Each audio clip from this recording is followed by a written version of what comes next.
안녕하세요 여러분. 오늘은 어린 시절부터 수많은 아픔과 상처를 겪어온 한 여성의 이야기를 들려드리려 합니다. 아버지 없이 자라며 가난 속에서 살아야 했고 결혼 후에는 배신과 외면까지 감내해야 했던 그녀. 하지만 어머니가 남긴 반지 하나로 기적 같은 인연이 시작됩니다. 이 이야기는 단순한 불행의 기록이 아닙니다. 고통 속에서도 희망을 잃지 않은 한 사람의 삶의 여정을 지금부터 함께 따라가 보시죠. 안녕하세요. 저는 사연 많은 40대 여성 지은입니다. 어쩌다 보니 이 사연 채널을 알게 되어 여러분들 앞에서 인사를 드리게 되었네요. 제가 아직 40대의 젊은 나이지만 저는 제 나이에 비해 참 우여곡절이 많은 사람입니다. 살면서 이런 일을 겪을 수 있을까 싶은 일들을 참 많이도 겪으면서 살았네요. 한때는 다 포기하고 죽고 싶을 만큼 고통스러운 날도 많았는데 인생이 계속 나쁘게만 흘러가라는 법은 없는지 어느 날 제게도 믿을 수 없는 행운이 벌어지고 말았습니다. 그것도 벌써 십수년 전 이야기네요. 십수년 전 얘기를 지금 해서야 하는 이유는 제가 그 사이 완전히 다른 사람이 되었기 때문입니다. 어렸을 적 저는 아버지가 있는 아이들을 부러워하며 자랐습니다. 아빠가 목마를 태워주거나 안아주거나 하는 친구들의 말을 들을 때면 그게 늘 부러웠죠. 심지어는 아빠가 퇴근길에 과자를 사오지 않았다고 볼멘 소리를 하는 다른 아이들의 투정조차 제게는 더없이 부러운 일이었습니다. 저는 어릴 때부터 늘 궁금했던 것 같아요. 우리 아빠는 어디 있고 나를 사랑하기는 하실까? 저는 한 번도 본 적 없던 아버지에 대한 존재가 늘 궁금했었습니다. 하지만 엄마는 제게 아버지 이야기를 꺼내지도 못하게 하곤 하셨습니다. 아버지 얘기를 직접 해주신 적도 한 번도 없었고 제게 말을 꺼내지 못하게 하셨죠. 엄마, 나는 아빠가 없어. 친구들 다들 아빠가 있는데 우리 아빠는 어디 있어? 그런 거 없어. 그런 거 없어도 우리는 잘 살 수 있고 필요 없으니까 앞으로도 아빠 같은 소리는 입에도 꺼내지 마. 엄마는 아버지의 존재를 입 밖에 꺼내신 적 없으셨습니다. 오히려 제가 못할 말을 하는 것처럼 끔찍해 하시며 존재 자체를 부정하는 데 급급하셨죠. 어릴 때는 그런 엄마의 태도가 전혀 이해되지 않았습니다. 무슨 사정이 있을지, 어떤 이유가 있을지 아무것도 몰랐죠. 아버지 얘기가 나오거나 사정 모르는 주변 사람들이 엄마에게 남편의 일을 물을 때면 엄마는 대꾸도 하지 않았고 하루 종일 우울해하곤 했습니다. 그걸 보고 자란 저는 말귀를 알아들을 정도의 나이가 지나자 더 이상 집에서 아버지의 이야기를 하지 않았고 엄마가 가르쳐주지 않아도 밖에서는 알아서 거짓말을 하며 사정을 둘러대곤 했습니다. 나한테는 처음부터 아버지가 없다면 존재 자체를 지우려 했지만 그 빈자리를 아주 지우는 일은 쉽지 않았어요. 저는 엄마와 단둘이 어렵게 지냈고 모녀가 단둘이 살아가다 보면 남편과 아버지가 필요한 일들이 너무나 많았으니까요. 하지만 엄마는 그런 사정에도 굴하지 않으시고 참에 의심 없이 살아오셨습니다. 혼자 가장이 되고 죽으셨던 엄마는 참 많은 고생들을 하셔야 했어요. 저도 나이를 먹고 점점 철이 들어가면서 엄마의 고생을 너무 잘 알았습니다. 늘 피곤해 보이는 그 얼굴을 보며 어린 나이부터 죄책감을 느끼곤 했었고 내가 없었더라면 엄마에게 다른 인생이 있을 수 있지 않았을까 하는 생각까지 했었죠. 지워진 아버지의 존재, 고단한 어머니의 삶, 그 모든 것이 다 제 탓인 것만 같았고 그건 제 성격과 자아에 너무 큰 영향을 미쳤습니다. 가족이라고는 엄마가 유일했지만 저는 엄마에게 제 속을 털어놓아 본 적이 거의 없었습니다. 어려서부터 다치더라도 엄마가 그걸 보고 또 힘든 표정을 지을까 걱정되어 혼자 반창고를 붙이고 제가 다쳤다는 건 숨기곤 했어요. 그리고 엄마가 우연이라도 그걸 보고 속상해할 때면 제 마음이 더 찢어지는 것 같았죠. 참는 게 일상이 되고 숨기는 게 버릇이 되었습니다. 그런 환경 속에 마음 터놓을 곳 하나 없이 자라서 그런지 저는 참 소심한 사람이 되었습니다. 그런 성격으로 자라 학교에 들어갔더니 저는 딱 놀림받기 좋은 아이가 되었어요. 아빠 없는 것이 그렇게 티가 나는지 아이들은 아버지와의 추억 하나 없는 저를 금세 알아차리고 제가 아빠도 없다고 놀리곤 했습니다. 그게 왜 놀림받아야 할 일인지는 이해하지 못했지만 소심한 성격 탓에 친구들에게 화 한 번 내지 못했어요. 아마 그래서 제가 더 괴롭힘을 당해왔겠죠. 저도 그런 제 성격을 바꿔보고 이겨내보고 싶었지만 제 목소리를 내는 것은 너무나 힘든 일이었습니다. 저는 말을 하는 것보다 오히려 참고 견디는 게 더 편한 사람이었어요. 그렇게 저는 속이 외로운 사람으로 자라게 되었습니다. 그렇다고 엄마가 제게 소홀하셨다거나 저를 미워하신 건 아니었어요. 오히려 엄마는 늘 제 걱정이 많으셨고 저를 위해서라면 뭐든지 해주고 싶어 하셨죠. 하지만 그러기에는 엄마는 혼자서 너무 고생이 많았고 늘 지쳐 보였습니다. 어렸을 적 제 기억 속 엄마는 손이 참 하얗고 예뻤는데 혼자 자식을 낳아 기른다고 하기에는 믿기 어려울 정도로 너무 고운 손이었죠. 하지만 저를 키우시면서 고운 엄마의 손은 점점 거칠어져갔고 제가 중학생쯤 되었을 무렵에는 엄마 손에서도 그동안의 고생이 엿보이게 되었죠. 그게 왜 그렇게 속이 상했는지 없는 용돈을 모아 핸드크림을 사드렸던 기억이 납니다. 생각해보면 아버지 얘기는 당연하고 저는 친척이나 할아버지나 다른 가족들 얘기를 한 번도 들어본 적이 없었습니다. 그냥 제가 태어났을 때부터 저와 엄마 두 식구가 전부였어요. 그래서 저는 손이 고왔던 엄마가 저를 낳기 전 어떤 삶을 살아왔는지 전혀 아는 게 없었습니다. 엄마는 참 이상할 정도로 자기 얘기하는 걸 싫어했어요. 단둘이 살다 보면 은연중에라도 얘기가 나오기 마련일 텐데 엄마와 제가 나누는 얘기는 전부 현재와 삶에 대한 실질적인 이야기뿐이었습니다. 숙제는 했냐? 배고프면 밥은 잘 챙겨 먹었냐? 그런 것 말고는 무슨 얘기를 나누었는지 잘 기억이 나질 않네요. 하지만 고왔던 손이 거칠어지는 것을 보며 그게 다 제 때문이라는 생각을 했던 것 같습니다. 그렇게 고생하는 엄마 밑에서 자란 저는 어려서부터 일찍이 돈을 벌고 싶다 생각했었어요. 엄마는 내심 제가 대학을 가기를 바라셨지만 저는 우리 집 형편에 그게 무슨 의미가 있을까 생각해본 했었죠. 제가 기가 막히게 머리가 좋아서 4년제 대학을 내내 장학금 받고 다니거나 학교 다니면서 생활비라도 벌 수 있다면 생각해볼 수 있을지 모르지만 그때는 그 모든 게 너무 멀고 힘들게만 느껴졌어요. 그냥 하루하루 의심 없이 살면서 엄마의 고단함을 조금이나마 나눠놓고 싶은 것이 제가 바라는 전부였습니다. 그래서 저는 20살이 되자마자 일을 시작했습니다. 아르바이트도 몇 달 일을 잘하면 정직원을 시켜주신다고 해서 적은 월급을 받으면서도 참 열심히 일을 했었습니다. 하지만 약속한 몇 달이 지나자 저는 일을 요령 있게 하지 못한다는 이유로 정직원이 되지 못하고 잘리게 되었습니다. 그때는 사장이 꼼수를 부린 줄도 모르고 내가 못해서 그렇구나 생각해 재탓만 했어요. 내가 좀 더 고생하고 실수를 하지 않았으면 정직원이 될 수 있었을 거라 생각했죠. 그 후로도 저는 꽤 많은 일들을 해왔습니다. 주유소와 세차장에서 도일을 했고 부품 만드는 공장과 식품 공장에서 도일을 했습니다. 거의 전부 몸 쓰는 일이라 그런지 일을 하고 돌아오면 너무 피곤했었죠. 깔끔한 일하는 곳에서는 무시당하고 대우도 못 받고 기계처럼 일하는 제 인생이 처량하기도 했지만 그래도 제가 집안에 조금이나마 보탬이 될 수 있다는 생각에 기뻤어요. 엄마가 일을 덜 해도 되어 좋았고 제가 엄마의 피곤함을 나눠줄 수 있어 다행이라 생각했습니다. 그렇게 살다 보니 제게는 연애니 결혼이니 하는 것들은 늘 멀게만 느껴져 왔습니다. 몇 안 되는 친구들이 연애를 하고 결혼에 대한 이야기를 할 때도 아마 저는 평생 꿈꿔볼 수 없는 행복이라 생각했었죠. 그러던 제가 한 남자를 만나게 되었습니다.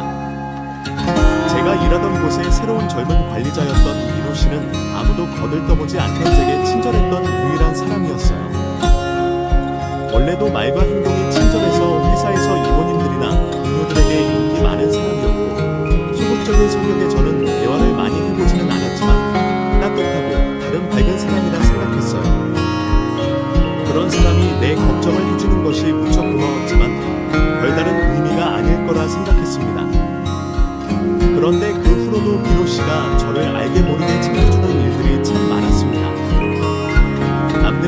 싫어하던 힘든 일만 떠맡아 하던 제가 어느 날 조금이라도 편한 부서로 배정이 되었는데 그게 민호 씨가 도와준 거라는 얘기를 들었어요. 뭐야, 민호 씨가 연주 씨 좋아해서 연주 씨한테 좋은 배정 줬어. 그게 아니라 다 돌아가면서 고생해야지. 매번 지은 씨만 고생시킬 수 없잖아요. 아니, 다들 양심 없어요? 저번 달, 저저번 달 다 지은 씨 혼자 3교대 했던데 이러다가 지은 씨가 힘들다고 그만두면 누가 더 나올 거예요. 공장 생산직 일을 하던 저는 주변에 같이 일하시는 분들이 거의 여자였고 저보다 나이 많은 언니들이 많았습니다. 그래서 그런지 다들 말을 잘 못하는 저를 이용하고 휴무를 바꿔달라 부탁을 했지. 아무도 제 생각해주는 사람은 없었는데 아무리 일 때문일지라도 민호 씨가 유일하게 저를 생각해준 게 고마웠어요. 아팠을 때 약도 사다주고 도와주신 게 감사해서 저도 감사의 표시로 몰래 음료수를 가져다 드렸습니다. 받은 게 있으니 그 정도 감사 표시는 해도 될 거라 생각했죠. 그런데 그걸 누가 받는지 회사 내에서 순식간에 소문이 돌기 시작했어요. 지은 씨, 설마 민호 씨 좋아해? 넘볼 걸 넘봐야지. 민호 씨 꼬셔서 회사 좀 편하게 다니고 싶은 거야. 저번에도 설마 지은 씨가 편한 대로 바꿔달라 부탁한 거 아니야? 그게 아니라 저번에 약도 챙겨주시고 신경 써주신 게 감사해서 음료수 드린 거예요. 지은 씨, 착각하지만 지은 씨가 그러다 민호 씨가 지은 씨한테 눈이나 주겠어. 일이나 똑바로 해. 그런 것에 신경 쓸 시간이 있으면 내일 나랑 휴무 좀 바꿔주던가. 어차피 지은 씨는 연애도 안 했고 퇴근하고 할 것도 없잖아. 안 돼요. 지은 씨 내일 저랑 데이트 하기로 했는데요. 그쵸? 지은 씨. 뭐다? 우리 정말 그런 거였어. 그런 말을 하지. 아이언 주식의 말을 안 했어. 알았으면 우리도 축하해줬을 텐데. 그래, 꼴이 잘 맞나봐. 제가 동료들에게 괴롭힘을 당하고 있던데 민호 씨가 나타나 저를 구해줬습니다. 웃기게도 제가 아니라 할 땐 별소리를 다 했으면서 민호 씨가 그렇게 말을 하니 다들 입을 싹 닫더라고요. 원래 사람들은 그런가 봅니다. 저 같은 약자들 앞에서는 그저 모든 꼬투리를 잡아 괴롭히고 싶은 모양이에요. 민호 씨, 도와주셔서 감사해요. 괜히 저 때문에 그런 걸 받으셔서 어떻게 해요? 최성민이에요. 근데 제 마음은 정말 오해하지 마세요. 음료수는 정말 감사해서 드린 거예요. 조금 하면 안 되나요? 지은 씨, 그러지 말고 우리 내일 정말 데이트해요. 영화도 보고 밥도 먹어요. 나한테 진짜 고마우면 겨우 음료수 하나로 때우면 안 되죠. 밥이라도 제대로 사주세요. 그리고 저 사람들 그냥 안 넘어갈 거예요.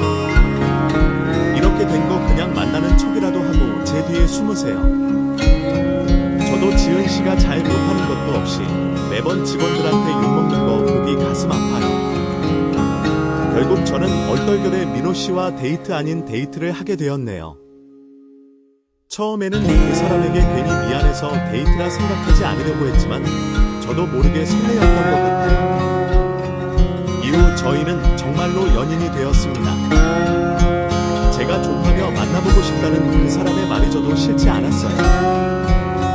그렇게 저는 난생 처음 연애를 하게 되었고 짧은 시간 만에 그 사람에게 빠지게 되었습니다. 태어나서 저한테 그렇게 잘해준 사람은 그 사람이 처음이었어요. 모든 것이 처음인 천연의 도구였고 애인에게 사랑을 받는다는 게 그렇게 행복한 일인지 그제서야 알게 되었죠.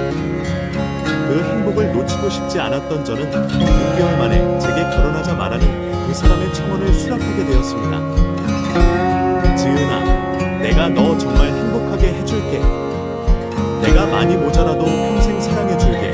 그의 말을 듣고 너무 행복했고 저를 정말 아껴주는 사람이었기에 절대로 후회할 거라 생각하지 않았습니다. 그렇게 저는 26살 한창 나이에 이른 결혼을 하게 되었습니다. 저희 집이 남편 집안이나 중심다 홀어머니 계셨고 막상 결혼을 하려니 형편이 그리 넉넉지 않았기에 저희는 시댁에서 한가를 하게 되었습니다.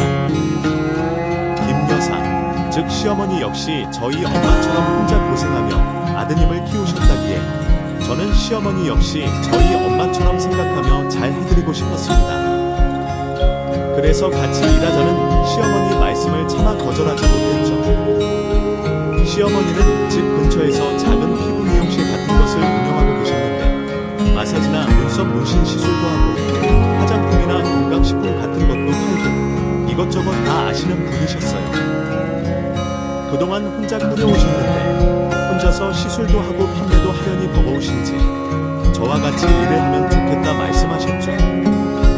너 공장에서 일한다고 괜히 돈 상하지 말고 그냥 나와서 같이 장사나 하자. 별로 어려운 건 없어. 그냥 내가 시키는 대로만 잘하고 일만 빨리 배우면 된다. 내가 당장은 월급 챙겨주지 못하겠지만 차라리 돈 대신에 여기선 무용 배우고 물건 파는 것 배워서 나중에 내가 가게 차리면 크게 더 좋지 않겠니? 어차피 빨리 아이 낳을 거면 계속 일할 수도 없잖니? 시어머니는 제게 일을 가르쳐 주신다며 같이 일하기를 바라셨고 저도 가족을 위해 다니던 공장을 그만두고 시어머니의 일을 돕게 되었습니다. 시어머니 혼자 하시던 작은 마사지샵이었지만 그곳에서 워낙 많은 일을 해서 그런지 저 혼자 할 일이 한두 가지가 아니었습니다. 매일 아침마다 가게를 쓸고 닫고 일을 시작한 뒤에도 하루 종일 쉴 틈이 없었어요. 손님들 챙기고 건강식품 설명하고 한다고 정작 제가 시어머니가 말씀하시는 기술을 배울 기회는 별로 없었습니다. 가족이라며 기술을 전수해 준다며 부르시면서도 월급을 주지 않으셔서 저는 돈 한 푼 받지 못하고 열심히 일만 했습니다. 가족끼리 돈 얘기를 하기도 어려웠고 제가 시어머니를 위해 당연히 그래야 한다 생각했습니다. 하지만 제가 감당해야 하는 건 시어머니 일뿐만이 아니었어요. 애초에 시댁살이를 택한 게 실수였는지 모르겠네요. 시어머니는 별로 좋으신 분은 아니셨어요.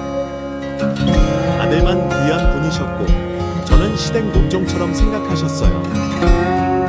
그러면서도 제가 하는 것마다 마음에 들어 하시는 법도 없으셨습니다. 저는 집안일도 해야 했고 밖에서 시어머니 일 도와드려야 했죠. 두 사람 중 누구 하나 저를 도와주는 사람이 없었고 매끼 새 밥을 지었는데도 저를 보면서 고마워하는 사람도 없었습니다. 며느리도 이런 건가 싶어 남들은 어떻게 사는지 궁금했지만 다른 여자들이 어떻게 사는지 알 수가 없었습니다. 저는 친구도 별로 없었고 친정이나 어디 다른 곳에 얘기할 만한 곳도 없었거든요. 그래서 힘들고 속을 터도 그냥 제가 잘하던 대로 참는 수밖에 없었습니다. 그런 중에 남편이라도 제게 잘 해주었으면 견딜 수 있었을 거예요. 하지만 믿고 결혼했던 민호는 결혼과 동시에 완전히 바뀌어 버렸습니다. 이전에는 저를 너무나 걱정하고 사랑해주던 남편이 혼인신고를 하자마자 철면피가 되었습니다. 이제 잡은 물고기라 그런지 제게 잘 하려는 신용도 하지 않았어요. 시어머니가 저를 괴롭히시는 걸 뻔히 보고 있으면서도 한번 말려준 적도 없었고 오히려 제가 집에서 놀고 먹지 않냐며 저를 바보 취급했죠. 당신이 잘했으면 어머니가 저렇게 하시겠어. 아이, 그러기에 한 번에 마음에 들게 잘하면 될걸 왜 그렇게 못해서 잔소리를 들어. 나도 잘하려고 한 번 돼. 나도 가게 일하고 살림까지 하려니까 피곤해서 그래. 당신이 하는 게 뭐가 있는데. 가게 일은 어머니가 하시는 거고 살림도 뭐 별게 있다고. 솔직히 불평은 당신이 할 게 아니라 우리 어머니가 해야 하는 거 아니야 하면 일이 들어서 좀 편해지실 줄 알았더니 고생은 고생대로 하고 속만 터지시게 생겼네. 제발 욕 안 들으려고 눈치껏 잘 좀 해라. 정말 제가 잘못했던 걸까요? 민호와 시어머니는 제가 아무것도 하는 게 없이 밥만 축내는다며 저를 구박하기 시작했습니다. 그리고 그런 얘기를 자꾸 듣다 보니 저도 언젠가부터는 제가 잘못되었다는 생각이 들기 시작했어요. 제 탓이 되었습니다. 진상 손님이 억지를 부려도 제 탓이고 가게에 손님이 없어도 제 탓이 되었습니다. 민호가 회사에서 다친 것도 내조를 못한 제 탓이 되죠. 아마 이런 게 가스라이팅이지 않을까 싶어요. 그때는 그런 게 뭔지도 모르고 늘 주눅 들고 기죽어 있어서 다 제 탓인 줄만 알았습니다. 나를 사랑하는 남편이 나한테 일부러 그러는 게 아닐 거라고, 시어머니가 시집살이 시키신 게 아니라 내가 워낙 모자라서 그러시는 거라고, 그쯤 저는 내가 모자라고 바보 같아서 사람들에게 피해를 주는 거라 생각하기 시작되었습니다. 그러던 중 혼자 계시던 엄마 혜진 씨가 편찮으시게 되었어요. 원래 병이 있으시긴 했지만 수년 전 치료를 끝냈는데 설마 그렇게 금방 다시 재발할 줄은 몰랐습니다. 저는 헬스케어 보이는 엄마를 붙들고 아니라는 얘기를 듣고 싶었죠. 하지만 엄마는 너무 담담하게 그 상황을 받아들이고 계셨습니다. 엄마, 아니지. 괜찮다지. 설마 또 재발했을 리가 없잖아. 제발 이래. 이제는 더 손쓰기는 어렵겠네요. 이게 내 운명인가 보지 뭐. 어쩌겠니. 너도 너무 난리 피우지 마. 나는 어차피 이 세상에 더 미련이 없다. 너 결혼한 것까지만 보고 다 포기하려고 했는데 바람대로 너 결혼하는 거 봤으니까 됐지. 나는 그동안 너무 고생 안 했고 이제는 더 치료하고 싶지도 않고 그냥 두고 싶어. 엄마는 힘든 치료를 더는 하고 싶지 않으시다며 포기를 말씀하셨습니다. 엄마가 고된 인생을 사셨던 건 저도 알고 있지만 그래도 그 말은 너무 무책임하게 느껴졌어요. 아마 그때 제가 처음으로 화를 내봤던 것 같네요. 엄마는 끝까지 왜 그렇게 엄마 생각만 해? 엄마가 그렇게 앓다가 죽으면 남겨진 내가 편히 살 수 있겠어? 아무리 희망이 없다고 해도 마지막까지 뭐라도 해볼 생각을 해야지. 다 포기하면 편해. 치료비는 내가 어떻게든 마련할 테니까 그런 소리 하지 마. 아무리 그래도 자기 부모가 아픈 것을 손 놓고 보고 있을 자식이 어디 있겠어요. 저는 엄마가 뭐라고 하시던 엄마를 위해 꼭 살려내고 싶었습니다. 그렇게 저는 치료를 거부하는 엄마를 설득해 치료를 받기로 했고 병원비를 위해 민호에게 손을 벌려야만 했습니다. 제대로 된 남편이었다면 장모가 아프다는데 돈 아깝다는 얘기는 하지 않겠죠. 하지만 저를 무시하는 민호는 장모마저 무시하는지 장모가 아프다는 얘기에도 돈 걱정이 우선이었습니다. 병원비가 한두 푼도 아니고 얼마나 들어갈지도 모르는데 그걸 나더러 해달라고. 내가 돈이 없잖아요. 길게 부탁 안 할게요. 1년 정도만 좀 도와줘요. 내가 그동안 어머니 가게 일 안 하고 계속 일 다녔으면 내가 알아서 했겠죠. 나도 가족 생각하느라 상황이 이렇게 된 건데 그것도 이해 못 해줘요. 그래서 이제 와서 우리 엄마 때문에 돈 못 벌었다고 시위하는 거야. 그게 아니라 당신도 우리 엄마 위해서 좀 도와달라는 거예요. 그렇다고 내가 아픈 엄마 저렇게 둘 수는 없잖아요. 앞으로 평생 가는 건 바라지 않을 테니까 제발 우리 엄마 병원비만 해결해 주세요. 아, 그래. 당신 약속대로 딱 1년이야. 그 이상은 나도 못 도와줘. 그리고 당신, 내가 이 부탁 들어주면 앞으로 내가 말하는 건 군말 않고 다 해야 해. 확실히 약속한 거야. 그래, 다 당신 말대로 할게요. 그렇게 거의 사정하듯 해서야 저는 민호에게 도움을 받을 수가 있었습니다. 그 후로 저는 숨 쉴 틈 없이 살아야 했습니다. 제가 엄마 간병을 한다고 해서 제 사정을 봐줄 사람들이 아니었어요.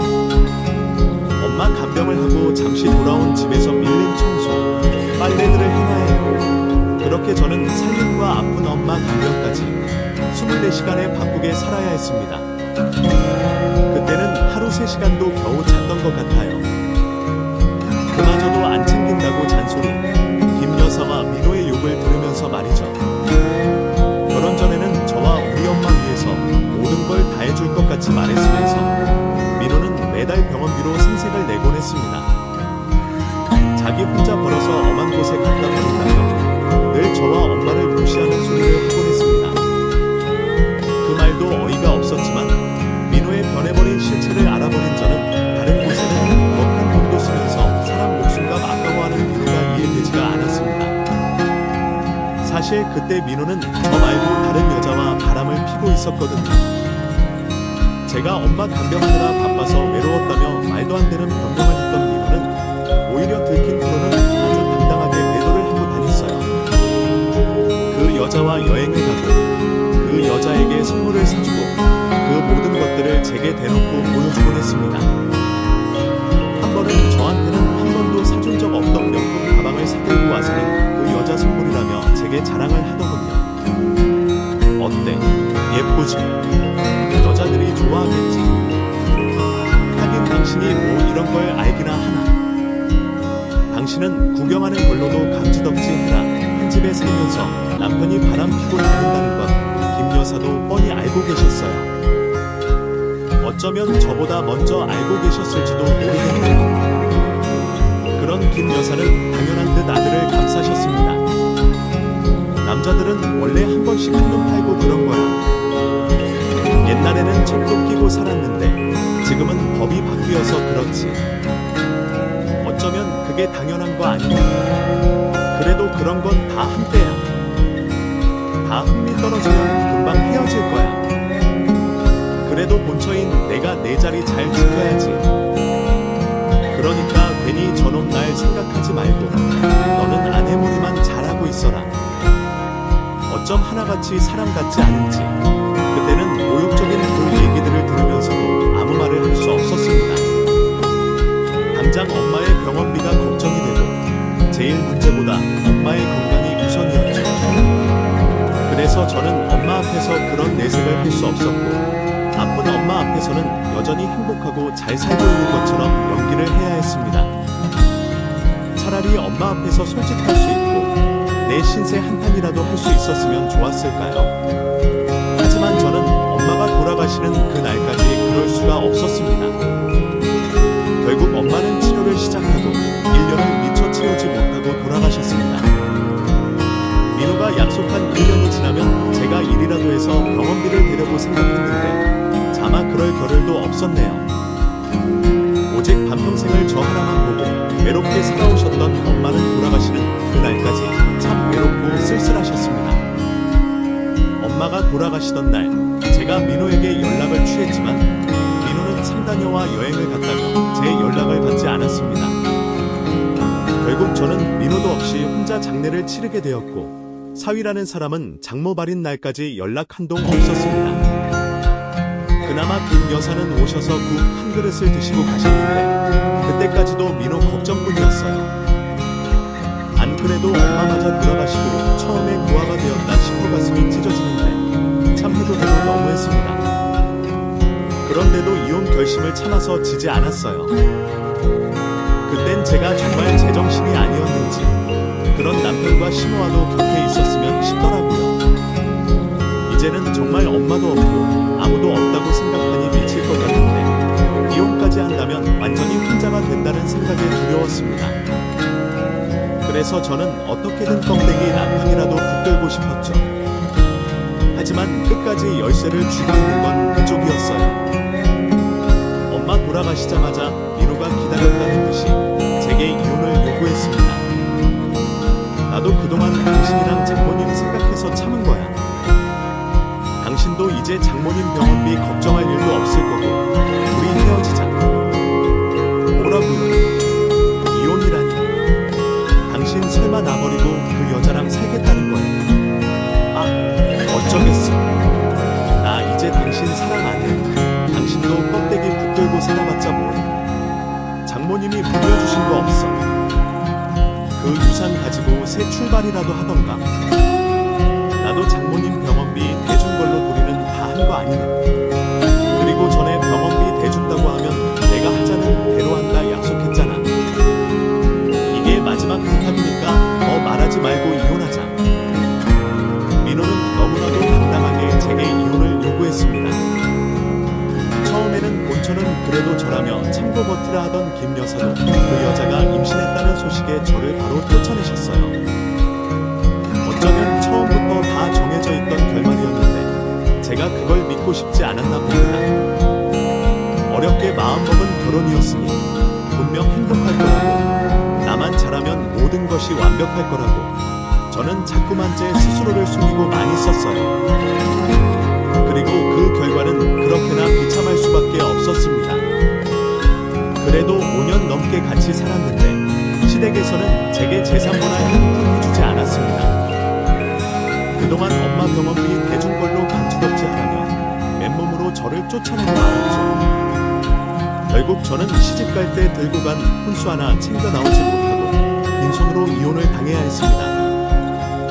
그나마 엄마가 살던 집이라도 있어서 다행이라 해야 할까요? 하지만 그 집 역시 월세 집이었고 몇 달 뒤면 비워줘야 하는 신세였어요.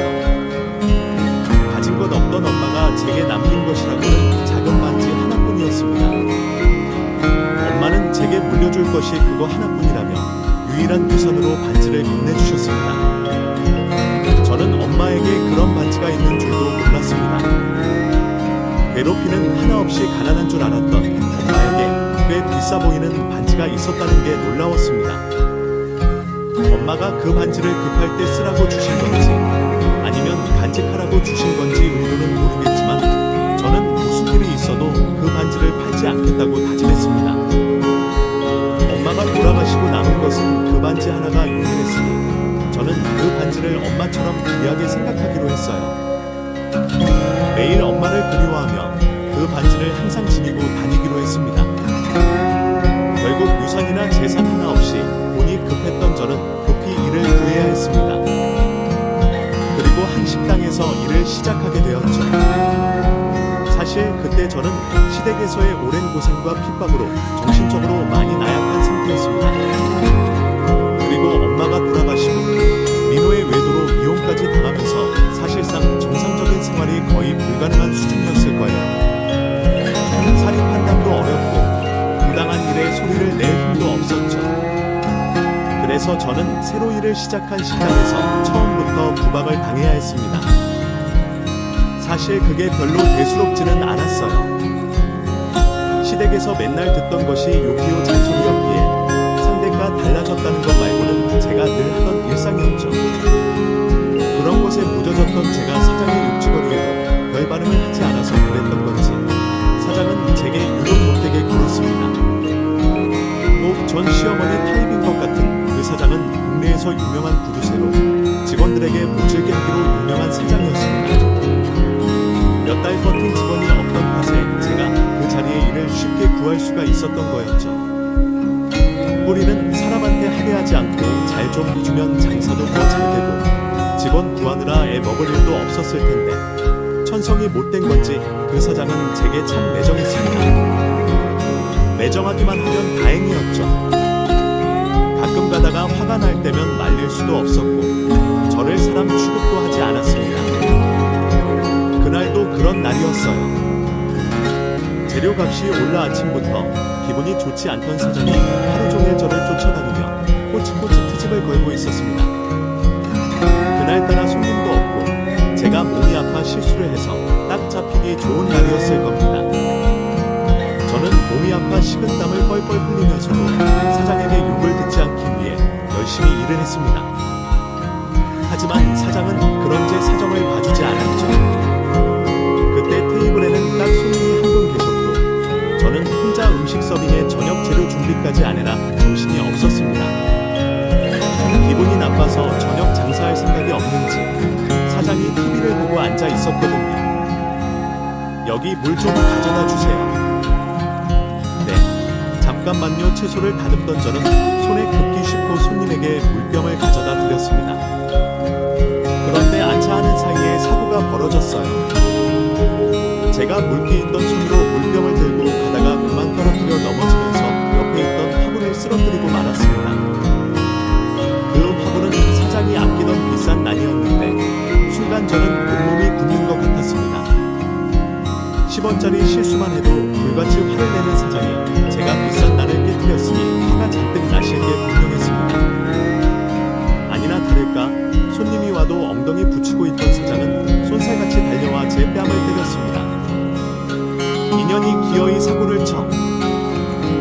사고를 쳐. 이게 얼마짜리인 줄 알고 망가뜨린 거야. 그때는 맞은 것보다 비싼 돈에 얼마를 물어줘야 할까 그 걱정이 더 컸습니다. 한 달 월급도 얼마 안 되는데 그래도 어떻게 감당해야 하나 싶어서 최대한 선처를 위해 저는 싹싹 빌 수밖에 없었습니다. 사장님, 죄송해요. 잘못했어요. 한 번만 용서해 주세요. 손님이 보고 있는 앞에서 매를 맞고 창피를 당했지만 그런 걸 신경 쓸 겨를이 없었네요. 그렇게 제가 싹싹 빌고 있는데 갑자기 혼자 계시던 손님이 저희를 말리러 와서는 제 손을 보고 물으셨습니다. 이 반지 어디서 났어요? 예, 이건 저희 엄마 유품인데. 아니, 그게 정말입니까? 정말 어머니 유품이에요. 엄마가 물려주신 반지를 왜 궁금해하는지 모르겠지만 그 손님은 제 손에 반지를 보고 놀라 제게 연신 물었습니다. 손님, 이건 우리끼리 일이니까 손님은 좀 빠져주세요. 사장님, 지금 이분이 누군지 알고 이러십니까? 이 정도로 끝내는 게 사장님한테도 좋을 겁니다. 저 아가씨는 저랑 당장 어디 좀 같이 갑시다. 아가씨가 꼭 만나야 할 분이 있어요. 그 낯선 사람은 제 반지를 보고 제가 만나야 할 사람이 있다며 다짜고짜 저를 데려갔습니다. 상황이 이해되지는 않았지만 왠지 선한 인상의 기분이 무서운 사장보다 나아 보였죠. 그렇게 따라간 곳에서 저는 왜 노년의 남성분을 만나게 되었습니다. 묘하게 익숙한 듯한 그 모습에 왠지 마음이 편안했어요. 그리고 저는 그곳에서 상상하지 못한 진실을 알게 되었습니다. 네가 정말 혜진이 딸이야. 그래, 예. 저희 엄마 성함이 혜진 씨가 맞긴 한데 할아버님은 누구세요? 저희 엄마를 아세요? 그래, 알다마다. 내가 네 외할아버지야. 그랬습니다. 그분은 저희 돌아가신 엄마 혜진 씨의 아버지이자 제 외할아버지 박 할아버지였습니다. 박 할아버지는 젊었을 적 건설업을 하시다 현재는 빌딩 수십 채를 가지고 계신 땅부자셨고 저희 엄마가 유일한 자식이었죠. 어린 시절부터 부족함 없이 자라던 엄마는 젊은 시절 한 남자를 만나 절절한 사랑을 하셨나 봅니다. 너무 사랑해서 자신이 가진 모든 것을 버리고도 포기하지 못할 남자였나 봐요. 집안의 반대에도 엄마는 결국 그 남자와 결혼을 선택하셨고 제가 태어났습니다. 지금은 엄마가 돌아가셔서 자세한 얘기는 모르겠지만 아마 제 친구는 어린 딸과 아내를 두고 도망을 간 것 같습니다. 어쩌면 부잣집 딸이 아닌 엄마에게 더 이상 관심이 가지 않는지도 모르죠. 믿었던 남자에게 버림받게 된 엄마는 그 긴 세월을 혼자 고생하며 저를 키워 오셨습니다. 그러면서도 부모님 반대에 결혼을 망친 것을 알리기 두려워 친정으로 다시 돌아가시지 못해왔던 것 같아요.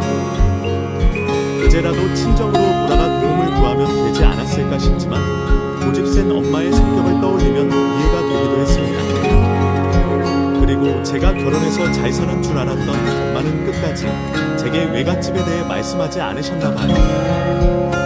결국 엄마는 제게 박 할아버지에게서 물려받은 반지 하나만 남긴 채 아무 말씀 없이 돌아가셨고 저는 모든 사정을 알고 계셨던 박 할아버지의 오렌지 그 손님 덕분에 뒤늦게서야 엄마의 과거와 제 가족의 이야기를 알게 되었습니다. 그날 기적의 상봉을 하게 된 저와 박 할아버지는 며칠 동안 참 많은 이야기를 나누었습니다. 박 할아버지가 궁금해하실 만한 엄마와 저의 추억들과 아픈 엄마의 마지막 모습들 그리고 제가 힘겹게 살아온 그 세월들까지도 박 할아버지 앞에서는 전부 털어놓았어요. 신기하게도 평생같이 산 엄마에게는 그런 얘기를 한 번도 해보지 못했는데 처음 만난 외할아버지 앞에서는 못했던 이야기를 다 하게 되었네요. 할아버지라 그런지 한없이 인자해 보이셨고 말을 하는 것만으로도 위로가 되는 기분이었죠. 하지만 박 할아버지는 위로에서 넘어가지 않으셨습니다. 제가 시댁에서 이혼을 당하고 쫓겨나고 식당 사장에게 고통을 당한 이야기를 들으신 박 할아버지는 크게 화를 내셨습니다. 그리고 저 대신 복수를 해주겠다 하셨죠. 감히 내 손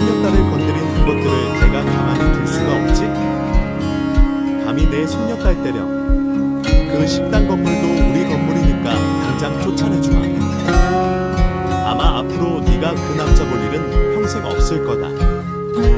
그리고 그 금수만도 못한 시댁 식구들은 내가 무슨 수를 써서라도 대갚아 줄 테니 너는 걱정하지 말아라. 이혼 소송도 지금 다시 하면 되고 그것들 제대로 혼내주고 아주 간통으로 깜빵까지 보내버려야지. 그동안 네가 얼마나 고생이 많았겠니. 내가 있으니까 너는 이제 걱정하지 말고 마음 편히 있거라. 내가 혜진이한테는 너무 모질게 했어. 그래서 걔가 내 얘기를 너한테도 안 했겠지. 나도 긴 세월 후회가 많았고 너는 내가 앞으로 행복하게 해주마. 그 후로 박 할아버지는 정말 저 대신 복수를 해주셨습니다. 비싼 변호사를 만나 이혼 소송을 진행해 주셨고 저는 그제서야 제대로 된 이혼 소송을 청구할 수 있었어요. 게다가 그때는 간통죄가 아직 있던 시절이라 불륜을 저지른 그 인간들은 실형을 피하지 못했어요. 둘 사이의 자식이 가장 확실한 증거였기에 다른 증거들을 더 찾아볼 필요도 없었죠. 결국 두 사람은 간통죄로, 상간녀는 집행유예, 전 남편 민호는 징역 6개월을 받았고 저를 오래도록 괴롭힌 김여사 역시 박 할아버지 때문에 가게 문을 닫고 쫄딱 망하고 말았습니다. 사실 그 가게에서 불법 영업도 하고 이상한 식품들도 많이 팔아서 구청에서 다녀가며 폐업 조치가 내려졌던 거죠. 저는 그런 복수를 꿈꾸지도 못했는데 박 할아버지를 만나 드디어 제한을 풀게 되었습니다. 박 할아버지는 이후로도 엄마에게 못해주신 것을 제게 해주시려 많이 노력하셨습니다. 그렇게 저는 유일한 가족인 박 할아버지를 모시고 할아버지 사업을 물려받게 되었어요. 뒤늦게 대학에 들어가 공부도 하고 정말 바쁘게 살았습니다. 다시 새 인연을 만나 제대로 된 가정을 꾸리게 되었고 지금은 아들, 딸 하나씩 낳고 잘 지내고 있습니다. 그리고 증손주들을 예뻐하셨던 박 할아버지가 작년에 돌아가시고 이제는 할아버지를 이렇게 추억할 수밖에 없게 되었네요. 지금도 저는 박 할아버지가 참 그립습니다. 그래도 이제는 엄마와 할아버지가 천국에서 만나셨기를 기대하고 있어요. 어떻게 생전 처음 본 그 손님이 박 할아버지와 인연이 있으셨는지 제 반지를 단번에 알아보셨을지 저는 지금도 그 모든 것이 다 기적처럼만 느껴집니다. 그리고 직접 겪어본 이상 인생에 꼭 고통만 있는 것은 아닐 거라 말씀드리고 싶네요. 그럼 여러분들도 언젠가 찾아올 행복을 기다리고 버티시기를 바라며 이야기를 마치겠습니다. 감사합니다. 오늘 이야기를 끝까지 들어주셔서 진심으로 감사합니다. 이 이야기가 여러분의 마음에 닿았다면 좋아요, 구독, 그리고 사랑하는 사람들과의 공유도 잊지 말아주세요. 여러분의 한마디, 한 클릭이 저희에게 큰 힘이 됩니다. 다음 이야기에서도 함께 해주세요. 우리 함께 아픔을 치유하고 따뜻한 세상을 믿어가요.